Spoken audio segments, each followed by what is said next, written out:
السلام علیکم ورحمۃ اللہ جی، سیکنڈ ایئر کیسے ہیں آپ سب؟ امید ہے آپ سب خیریت سے ہوں گے۔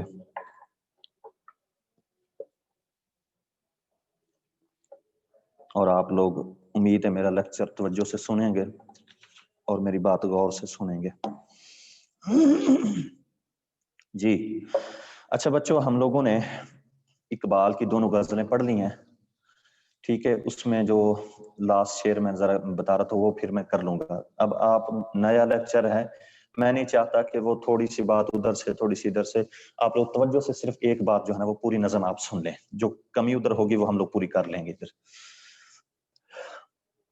اچھا جی، اس کے بعد ناصر کاظمی کے غزل ہے اور آخری ایک اور غزل رہتی ہے، وہ ہم پھر پڑھیں گے۔ ذرا نظمیں کافی ساری ہیں، ان کو دیکھیں آپ لوگ۔ ان نظموں میں پہلے حمد اور نعت پڑھ چکے ہیں، نیکسٹ جو غزل آپ کے سلیبس میں ہے وہ ہے اسلامی مساوات۔ سر جی آواز کم ہے، آواز کم کیوں ہے؟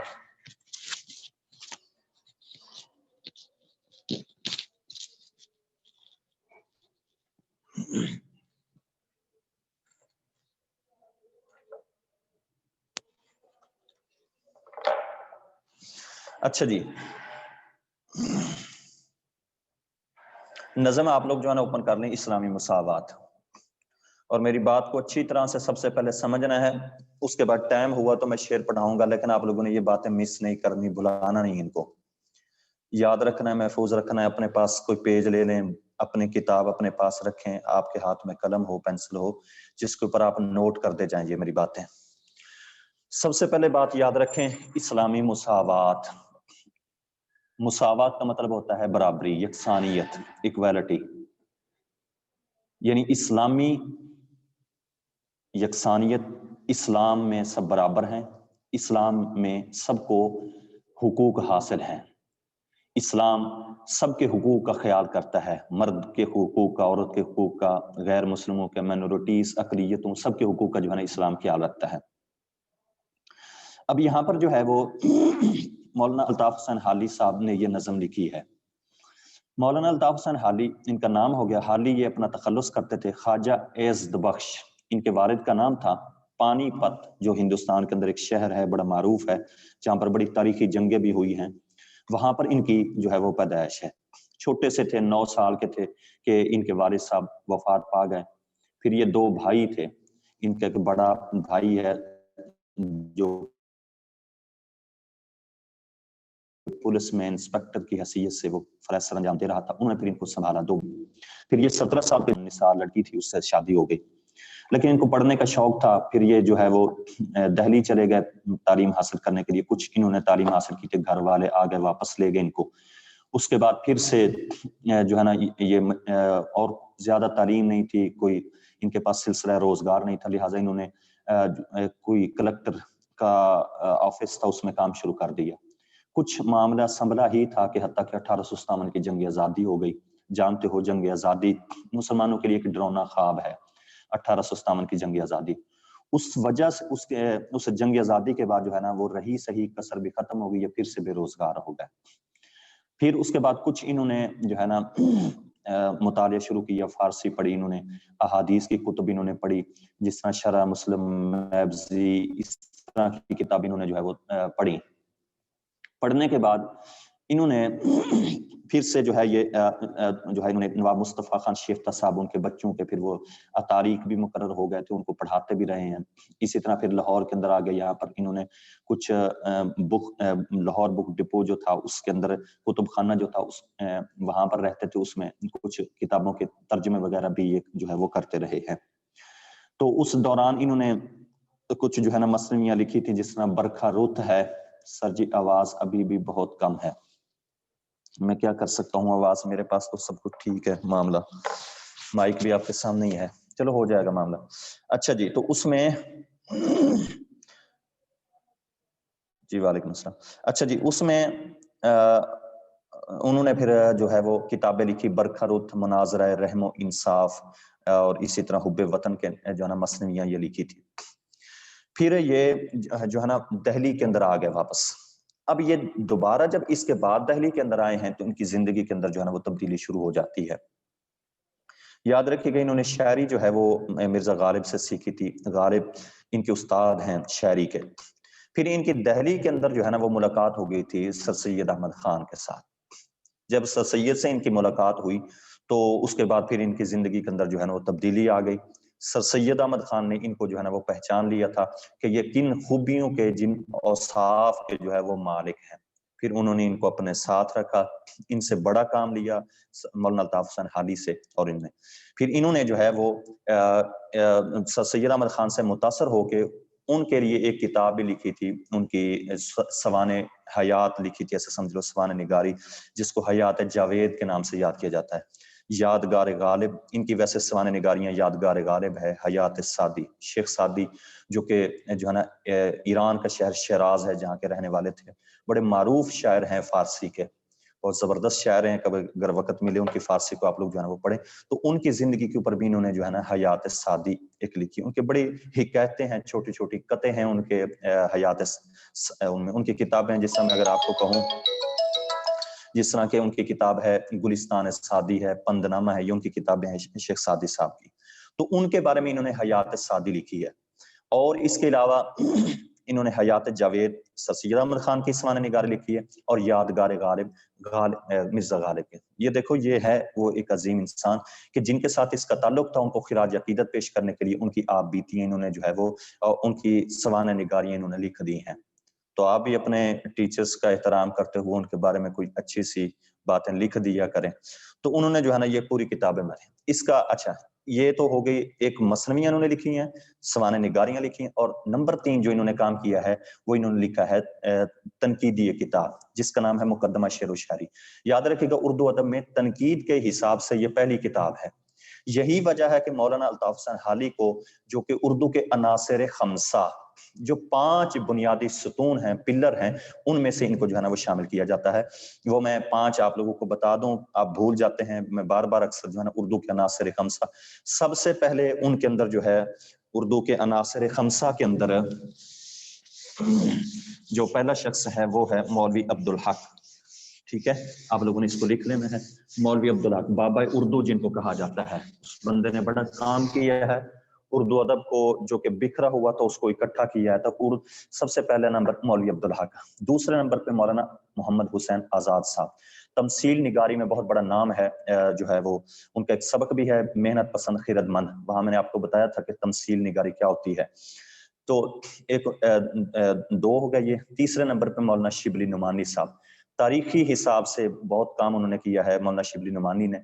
تو تیسرے نمبر پہ وہ ہو گئے. چوتھے نمبر پہ جو ہے نا سر سید احمد خان ہے.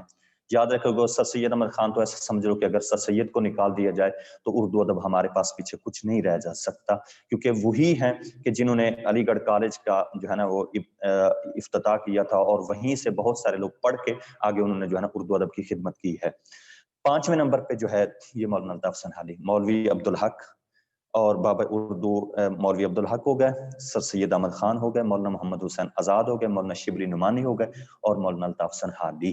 یہ 5 وہ لوگ ہیں جن کو اردو کے عناصر خمسہ یعنی کہ پلر ستون اردو کے جو ہے وہ کہا جاتا ہے. یہ آپ لوگوں نے یاد رکھنا ہے. یہ معروضی میں بھی پوچھ لیا جاتا ہے, اور یہ ویسے بھی بچوں کو سوال آنا چاہیے. اچھا جی, تو یاد رکھیے گا کہ حالی جو تھے مولانا الطاف حسین حالی نے اپنی شاعری کے ذریعے جو ہے نا وہ قوم کی بڑی اصلاح کی ہے. ایک جو ہے نا یہ شخص کی ہے. اور مولانا الطاف حسین حالی صاحب جو ہے انہوں نے مثنویاں بھی جس طرح لکھی ہیں, اور یعنی کہ سوانح نگار بھی ہیں. یہ بہترین منعقد تنقید کرنے والے ہیں, اور بہترین جو ہے یہ شاعر ہیں. شاعر بھی زبردست ہیں, سوانح نگار بھی زبردست ہیں, اور تنقید نگار بھی زبردست ہیں. یہی وجہ ہے کہ بنیادی جو عناصر ہیں 5 ان کو جو ہے نا اس کے اندر جو ہے وہ شامل کیا گیا ہے. یاد رکھیے گا ان کو جو ہے وہ شمس العلماء کا لقب دیا جاتا ہے مولانا الطاف حسین حالی کو. بڑے شاعر ہیں, بڑے شاعر کے شاگرد ہیں, اور بڑے لوگوں کے ساتھ انہوں نے زندگی بسر کی ہے. جیسا کہ سر سید احمد خان ایک بہت بڑا نام ہے اردو ادب کا، مرزا غالب بہت بڑا نام ہے، مولانا محمد حسین آزاد بہت بڑا نام ہے، مولانا محمد حسین آزاد کے ساتھ انہوں نے لاہور میں کام کیا تھا، سر سید احمد خان کے ساتھ ان کی آخری پوری زندگی جو ہے ان کے ساتھ گزری ہے، غالب کے یہ شاگرد رہے ہیں، اس لیے بڑے لوگوں کے ساتھ رہ کے یہ آج خود بھی بڑے آدمی ہیں، جن کے ساتھ رہے ہیں انہوں نے تسلیم کیا ہے کہ جو ہے نا مولانا الطاف حسین حالی بہت بڑا نام ہے، تو ان کو ان کی شخصیت، ان کی خوبیوں کو، ان کی صلاحیتوں کو تمام نے جو ہے نا وہ جان لیا تھا۔ اب بات سن، یہی وجہ تھی کہ سر سید احمد خان جب کے ساتھ یہ رہے تو سر سید احمد خان نے پھر ان سے ایک گزارش کی تھی، ان سے ایک ریکویسٹ کی تھی، وہ کیا تھی؟ ان کو کہا تھا کہ آپ جو ہے ایک ایسی کتاب لکھو جس کتاب کے اندر جو ہے وہ آپ پوری قوم یعنی مسلمانوں کو آپ جگا سکو، مسلمانوں کے لیے جو ہے نا وہ کتاب لکھو۔ سر سید احمد خان کے کہنے پر مولانا الطاف حسین حالی صاحب نے ایک کتاب لکھی تھی جس کو کہا جاتا ہے مسدس حالی۔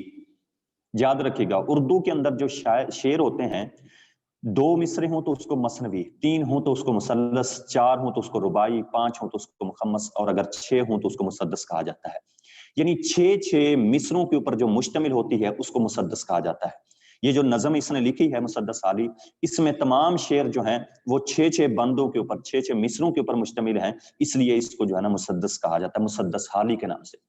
اصل نام اس کا اور ہے، اصل نام اس کا ہے مد و جزر اسلام۔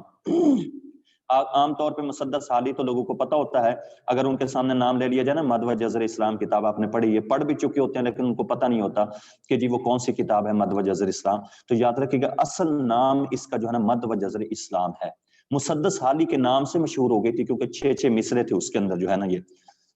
اچھا جی، مد و جزر اسلام، یہ مد و جزر ہے کیا؟ مد و جزر کہتے ہیں سمندر کے اندر جو 2 لہریں ہوتی ہیں نا، سمندر کے اندر جو لہریں ہوتی ہیں، دیکھو سمندر کی لہر آتی ہے، ساحل سے ٹکراتی ہے اور ٹکرانے کے بعد پھر واپس چلی جاتی ہے، یہ سمندر کی لہر کا آنا اور پھر سے چلا جانا، اس کو کہا جاتا ہے مد و جزر۔ یعنی کہ مد و جزر کا مطلب ہو گیا اتار چڑھاؤ، نشیب و فراز، اونچ نیچ، اقبال و ادبار، بلند و پست، اپس اینڈ ڈاؤن، یہ سارے معنی آپ جو ہے نا مد و جزر کے جو ہے نا وہ کر سکتے ہو۔ جب مد و جزر کے ساتھ اسلام لگتا ہے تو پھر معنی بن جاتا ہے اسلام کے نشیب و فراز، اسلام کے اندر جو اونچ نیچ آئی ہیں، اسلام کے اندر جو اقبال و ادبار آئے ہیں، اسلام میں جو بلندیاں اور پستیاں آئی ہیں، اسلام میں جو اپس اینڈ ڈاؤن آئے ہیں، مسلمانوں کے اوپر جو عروج و زوال آئے ہیں، ان کا ذکر۔ تو اس پوری نظم کے اندر جو ہے نا مولانا الطاف حسین حالی نے مسلمانوں کا تذکرہ کیا ہے، مسلمانوں کے عروج کا تذکرہ کیا ہے، مسلمانوں کے زوال کا، مسلمانوں کے مستقبل کا کیا ہے، جو ہے وہ تذکرہ کیا ہے۔ اس میں یہ بھی یاد رکھیے گا یہ جو نظم ہے مولانا الطاف حسین حالی صاحب کی، یہ 3 حصوں کے اوپر جو ہے نا وہ مشتمل ہے، یہ آپ لوگ نوٹ کر لیں 3 حصے۔ پہلا حصہ جو ہے وہ نمبر 1 مد و جزر اسلام، میں اس کا یہ نام، یہ ہو گیا نام اصل، اور المعروف مسدس حالی، ٹھیک ہے، یہ اس کے نام سے جو ہے وہ مشہور ہے، مسدس حالی کے نام سے۔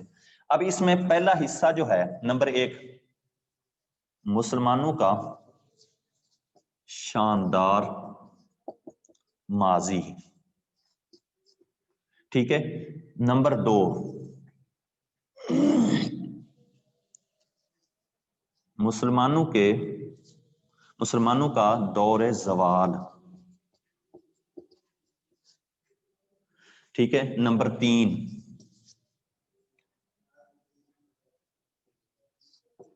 شاندار مستقبل کی نوید، ٹھیک ہے، یہ 3 دور اس کے اندر جو ہے نا وہ حصے ہیں۔ اب سنیں، پہلا دور ہے، نام ہے مد و جزر اسلام، میں نے آپ کے سامنے واضح طور پہ لکھا ہے تاکہ آپ لوگوں کو یاد رہ جائے، ٹھیک ہے، مد و جزر اسلام اس کا نام ہے، معروف مسدس حالی کے نام سے ہے، ٹھیک ہے۔ اس کتاب کے اندر 3 حصے ہیں، پہلا حصہ جو ہے وہ اس میں ہے مسلمانوں کا شاندار ماضی، مسلمانوں کا ایک ماضی تھا، ٹھیک ہے، مسلمانوں کا ایک دور ہوا کرتا تھا کہ جس میں مسلمانوں کا روب تھا، مسلمانوں کی شان و شوکت تھی، مسلمانوں کا دبدبا تھا، کئی ایسے علاقے ہوتے ہیں جہاں مسلمانوں کو جانا نہیں پڑتا تھا، بغیر گئے ہی وہ علاقے جو ہے نا مسلمانوں کے ہاتھ آ جاتے تھے. جس طرح آپ جانتے ہو بیت المقدس کی چابیاں حضرت عمر رضی اللہ تعالیٰ عنہ نے بغیر فتح کیے وہاں پر سے جو ہے نا وہ لے لی تھی. جو اسی طرح جو ہے وہ خیبر کا قلعہ تھا وہ بھی بغیر خیبر کہتا ہوں فدق کا جو معاملہ تھا وہ بغیر لڑے جو ہے نا وہ حاصل کر لیا تھا. تو بہت ساری ایسی جنگیں ہیں. یہاں دیکھ لو سلطان محمود غزنوی چند ساتھی لے کے آیا تھا, پورا ہندوستان فتح کر لیا تھا. اسی طرح جو ہے وہ محمد بن قاسم بھی چند سپاہی لے کے آیا تھا, اس نے پورا سندھ اور ملتان جو ہے نا وہ فتح کر لی. یہ مسلمانوں کا شاندار ماضی. اور پھر آپ یہ بھی جانتے ہو کہ جو غیر مسلم ہوتے تھے وہ مدد مسلمانوں سے مانگا کرتے تھے. اسپین کے اندر ایک بچی تھی جو اغوا ہوئی تھی, اس نے موسیٰ بن نصیر کو خط لکھا تھا, اس نے جو ہے نا ایک مسلمان سے مدد مانگی تھی. مسلمانوں کا دور تھا کہ مسلمان جو ہے نا اتنا آگے بڑھے تھے, وہ بڑھتے بڑھتے جیسے عقبہ بن نافع جو ہے نا رضی اللہ تعالیٰ صحابی رسول تھے, وہ افریقہ کے جو ہے نا افریقہ کو فتح کرتے کرتے آگے سمندر آ گیا. تو پھر انہوں نے جو ہے نا کہا کہ اس میں سے گھوڑے دوڑا دو. جب دوڑانے جانے لگے تو پھر وہ آگے مشکل ہو گیا کراس کرنا, تو پھر انہوں نے جو ہے نا کہا تھا کہ اگر سمندر نہ آتا تو دنیا کے آخری کونے تک جو ہے نا اسلام کا جھنڈا لہرا کے آتا. تو یہی وجہ تھی جس کو اقبال نے پھر کہا تھا دشت و دشت ہیں دریا بھی نہ چھوڑے ہم نے, بحر ظلمات میں دوڑا دیے گھوڑے ہم نے. یہ ایک مسلمانوں کا شاندار ماضی تھا. مسلمانوں کا اتنا روب ہوتا تھا, ہوتے مکہ مدینہ میں تھے, کسر و کسرا کے محلات جو ہے نا ان سے لرز اٹھتے تھے. کسی کی جرت نہیں ہوتی تھی جو ہے نا وہ مسلمانوں کے خلاف انگیز جو ہے نا وہ چل سکے. یہ ایک مسلمانوں کا دور ہوتا تھا. جس علاقے میں مسلمان چلے جاتے تھے وہاں فتوحات کے جھنڈے گاڑ آتے تھے. یہ مسلمانوں کا شاندار ماضی. وہ چاہے سرزمین ہندوستان کی ہو, وہ اسپین کی سرزمین ہو, عرب کی سرزمین ہو, یا افریقہ کے علاقے ہوں, کوئی بھی علاقہ ہو, جنگل ہو, بیابان ہو, میدان ہو, صحرا ہو, شہر ہو, دیہات ہو, تو سبھی میں مسلمانوں کا ایک جو ہے نا طاقت تھی مسلمانوں کی. پھر کیا ہوا, پھر مسلمانوں کے اوپر جو ہے نا زوال آ گیا, پھر مسلمانوں کا دور زوال. یاد رکھے گا یہ جو نظم ہے آپ کے سامنے, اسلامی مساوات مسدس حالی وجزر اسلامات آپ سے جو پڑھ رہے ہو, تو یہ اس تیسرے جو ہے نا دوسرے حصے سے ہے, مسلمانوں کا دور زوال. یہ لکھ لیں گے آپ کہ 3 دور ہیں, 3 میں سے دوسرے دور میں سے جو ہے وہ یہ نظم آپ کے سامنے اسلامی مساوات جو ہے وہ لی گئی ہے. تو اس کا تیسرا دور ہے شاندار مستقبل کی نوید. دیکھو ہر عروج را زوال ہے, ہر عروج کو زوال آتا ہے. ہر جو جہاں اقبال ہوتا ہے وہاں ادبار بھی آ جاتا ہے, جہاں اپسٹ ہوتے ہیں وہاں ڈاؤن بھی ہو جاتے ہیں. سمجھ آگے بات, جہاں بلندیاں ہوتی ہیں وہاں پستیاں بھی ہوتی ہیں, جہاں اللہ نے جنت بنائی ہے وہاں جہنم بھی اللہ نے بنائی ہے. تو انسان کا جہاں عروج ہوتا ہے وہاں زوال بھی. عروج تھا مسلمانوں کا, ٹھیک ہے, مسلمانوں کے اوپر زوال آ گیا ہے, مسلمانوں کی اپنی کمزوریوں کی وجہ سے, جن کا پورا تذکرہ اس نظم کے اندر جو ہے نا وہ بتائیں گے. یہ اسلامی مساوات میں صرف یہی بتائیں گے کہ مسلمانوں کے اوپر, ویسے تو بہت بڑی یہ کتاب ہے, آپ پڑھیں, آپ کو پہلے مسلمانوں کا شاندار ماضی پڑھیں گے, آپ کو فخر حاصل ہوگا, پھر شرمندگی ہوگی, حتیٰ کہ آپ خود روئیں گے.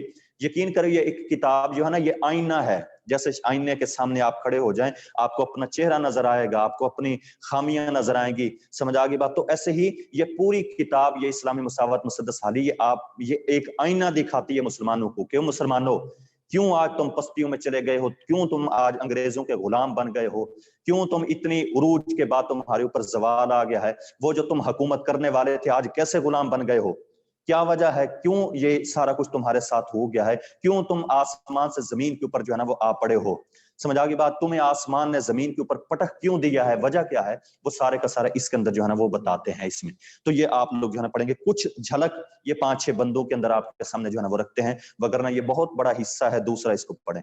پھر یاد رکھیے گا حل اس کا بھی آخر پیش کرنا ہوتا ہے. پھر انہوں نے شاندار مستقبل کی نوید بھی سنائی ہے, خوشخبری بھی سنائی ہے کہ تم ہمیشہ ایسے نہیں رہو گے, ایک وقت آئے گا کہ تم لوگ جو ہے نا پھر سے جو ہے نا اسی طرح تمہیں حکومت مل سکتی ہے, اسی طرح تم پھر سے جو ہے وہ ان کو غلام بنا لو گے, تمہاری حکومت پھر سے واپس جو ہے نا وہ آ جائے گی, تمہارا روب دبدبا, تمہاری شان و شوکت, تمہاری عزت, تمہارا وقار, تمہاری رفعت بلندی پھر سے واپس آ جائے گی.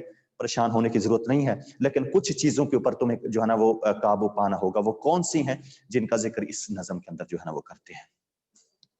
امید ہے میری یہ باتیں آپ لوگوں کو یاد رہیں گی. اگر یہ باتیں یاد رہیں گی تو آپ اس نظم کی تشریح صحیح معنوں میں جو ہے وہ آپ لوگ کر سکو گے, وگرنہ آپ لوگوں کے لیے جو ہے یہ نظم کی تشریح مشکل ہو جائے گی اور آپ صحیح معنوں میں اس کا حق ادا نہیں کر سکو گے.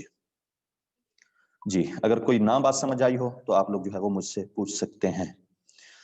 چلیں جی, اب ہم جو ہے وہ نظم کو پڑھنا شروع کر دیتے ہیں. پہلا اس کا بند ہے. یاد رکھیں کہ اس میں 6 مصرے ہیں. اگر آپ کتاب کو دیکھ رہے ہیں نا, کتاب پہ نظر رکھیں گے تو میں آپ کو ایک چیز سمجھاؤں. عام طور پہ جب میں آپ کو شعر پڑھاتا ہوں نا, اس میں ایک شعر یعنی کہ 2 مصرے پڑھا کے پھر اس کی تشریح کرتے ہیں, اس میں شعر ایڈ کرواتے ہیں, پھر آگے میں ایک اور شعر پڑھاتا ہوں. لیکن یہاں پر ذرا آپ مختلف, یہاں پر جو ہے کسی قوم کا جب الٹتا ہے دفتر تو ہوتے ہیں مسخ ان میں پہلے تمنگر. ظاہری طور پہ دیکھیں تو یہ ایک شعر ہو گیا. اب میں اس کی تشریح کروں, پھر سے میں اگلے شعر کی کروں کہ کمال ان میں رہتے ہیں باقی نہ جوہر نہ عقل ان کی ہادی نہ دین ان کا رہبر. یہ غلط ہے, ٹھیک ہے, یہ ایسے نہیں ہوگا, کیونکہ یہ پورے 6 کے 6 مصرے پڑھیں گے, ان کی تشریح کریں گے. آپ کے پیپر میں بھی جب آئیں گے نا تو یہ جس طرح پہلا پورا بند آپ کے سامنے ہے, یہ 6 مصرے مسدس پوری آپ کے سامنے یہ کھڑے ہیں, تو یہ 6 مصروں میں سے ہی آئیں گے. یہ آئیں گے اس طرح, کسی قوم کا جب الٹتا ہے دفتر تو ہوتے ہیں مسخ ان میں پہلے تونگر, کمال ان میں رہتے ہیں باقی نہ جوہر نہ عقل ان کی ہادی نہ دین ان کا رہبر. یہ 2 پہلے آ جائیں گے. یا پھر اس طرح آئیں گے پیپر میں, کمال ان میں رہتے ہیں باقی نہ جوہر نہ عقل ان کی ہادی نہ دین ان کا رہبر, نہ دنیا میں ذلت نہ عزت کی پرواہ, نہ عقبہ میں دوزخ نہ جنت کی پرواہ. سمجھ آ گئی بات؟ تو اس انداز سے یعنی کہ یہ سمجھ لو کہ یہ آپ کے جو ہے نا یہ پیپر کے اندر جو 4 شعر آتے ہیں نا, 2 شعر آتے ہیں 4 مصرے, وہ اسی ایک بند میں سے ہی آئیں گے. ایسا نہیں ہوگا کہ یہ ایک بند دیں اگلا پھر اس کے ساتھ اور بند دیں, ایسا نہیں ہوگا. یہ ایک بند میں 6 مصرے ہیں, 6 میں سے 4 مصرے آپ کو جو ہے نا وہ دے دیے جائیں گے. تو لہٰذا آپ نے اس کو اس انداز سے پڑھنا ہے گویا کہ آپ لوگوں کے یہ 2 شعر جو ہے نا وہ آپ کے سامنے ہیں. جی اب ہم شروع کریں, ایک بند آج انشاءاللہ پڑھ لیں گے. کسی قوم کا جب الٹتا ہے دفتر تو ہوتے ہیں مسخ ان میں پہلے تونگر, کمال ان میں رہتے ہیں باقی نہ جوہر. پہلے لفظوں کو سر جی مصرے اینول ایگزام میں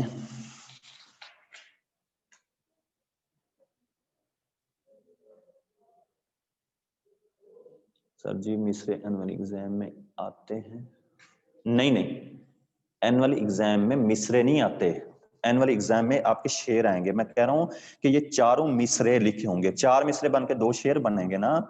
مصرا تو آپ جانتے ہو کہ ایک مصرا, جس طرح دیکھو کسی قوم کا جب الٹتا ہے دفتر, یہ ایک مصرا ہے. اگر باقی 5 مصروں کو چھوڑ دیا جائے تو ایک یہ مصرا بن جائے گا. اس طرح پیپر میں نہیں آتے, 4 مصرے آئیں گے تو 4 مل کے جو ہے نا یہ ایک شعر بن جائے گا. جی 2 شعر بن جائیں گے.